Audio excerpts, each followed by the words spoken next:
யோகா பண்ணிங்கன்னா இப்போ என்கிட்ட கேட்பாங்க, யோகா பண்ணிட்டா எனக்கு பிஸ்னஸில் 10 கோடி வந்துருமா நாளைக்கு, இன்னைக்கு நான் லாஸ்ட்டில் இருக்கேன். அப்படி அறிவு இல்லாமல் கேள்வி கேட்டால் பதிலே சொல்ல முடியாது.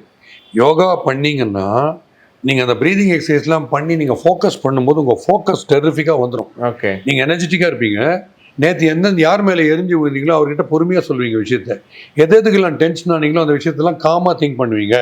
மொபைல் ஃபோன் டவுன் ஆகிடுது, சார்ஜர்னு ஒருத்த கொண்டு போட்ட உடனே மொபைல் ஃபோன் 100% வருது இல்லை? எப்படின்னா சார்ஜர் கிட்ட அந்த ஒரு சீக்ரெட் இருக்குது. அதுதான் யோகா.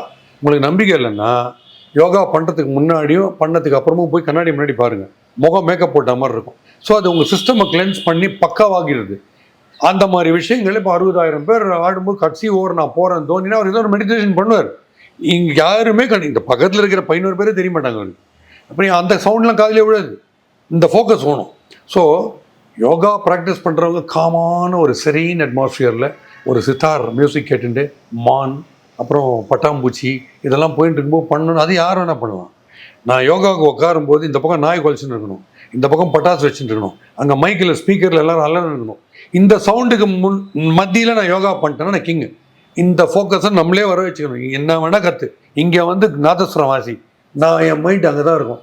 அந்த மாதிரி கொண்டு வந்துட்டீங்கன்னா நீங்கள் என்ன வேணால் பண்ணுவீங்க. என்ன பிரச்சனை வந்தாலும் நீங்கள் பண்ணுவீங்க. திருப்பி அந்த பிரச்சனை நினைப்பீங்க. அந்த பிரச்சனைக்கு ஒரு இன்டர்வல் விட்டு போய் இதை முடிச்சு திருப்பி போயிடுங்க பிரச்சனைக்கு.